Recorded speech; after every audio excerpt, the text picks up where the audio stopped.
semuanya, aku Nabila Nur. Di sini aku bakal ngasih tahu ke kalian gimana sih cara jalan yang baik dan benar, dan gimana sih cara jalan yang gak baik dan gak normal itu. Jadi kalau yang mau tahu,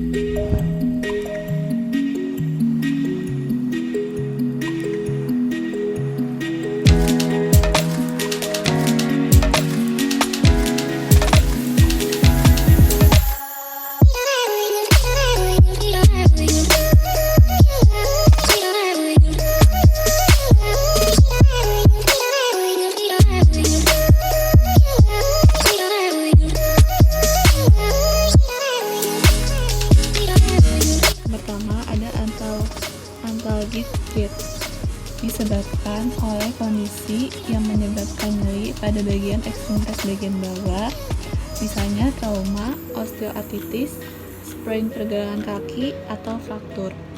Karakteristik antalgik gait adalah ROM yang berkurang, terus pincang, langkahnya pendek dan lambat, tidak mampu menopang berat badan, serta nyeri bertambah saat bergerak atau menopang berat badan.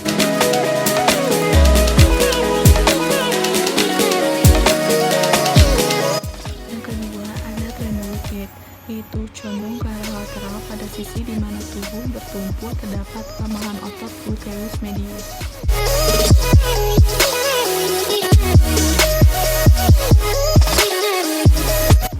Selanjutnya yang ketiga ada waddling gait. Itu adalah kelainan cara berjalan di mana gerakan tubuh dengan selang-seling yang berlebihan dengan disertai peninggian hip joint yang berjalan seperti baby.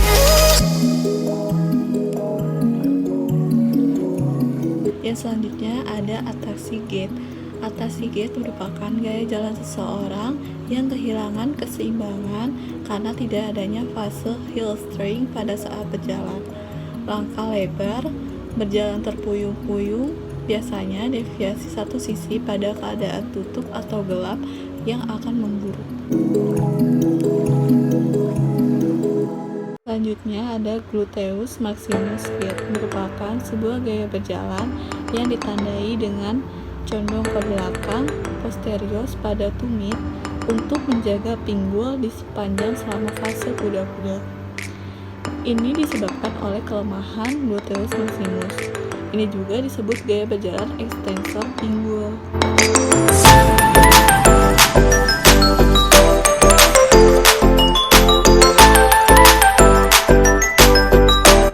Selanjutnya ada plantar flexor gait.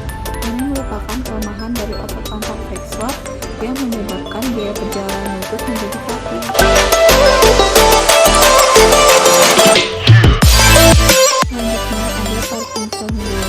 Yaitu cara berjalan dengan terburu-buru atau mengambil langkah pendek namun cepat. Kedua lengan kaku dan tidak mempunyai gerakan asosiasi yang normal.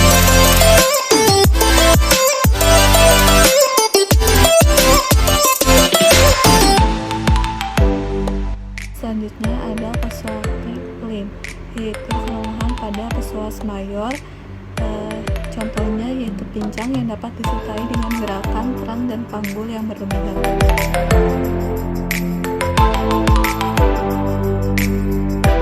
Selanjutnya ada kontraktur gait, yaitu tidak adanya atau berkurangnya mobilisasi sendi akibat dari suatu keadaan, contohnya ketidakseimbangan kekuatan otot.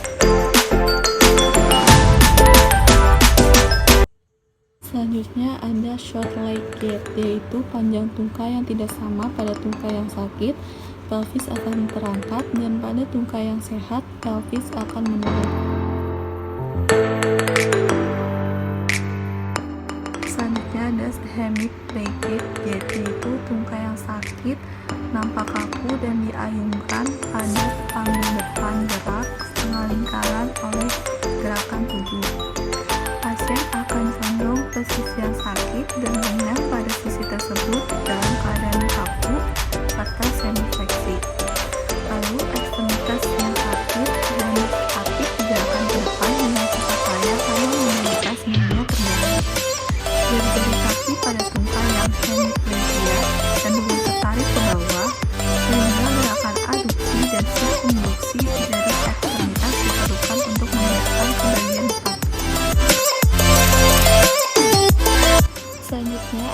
raise gait.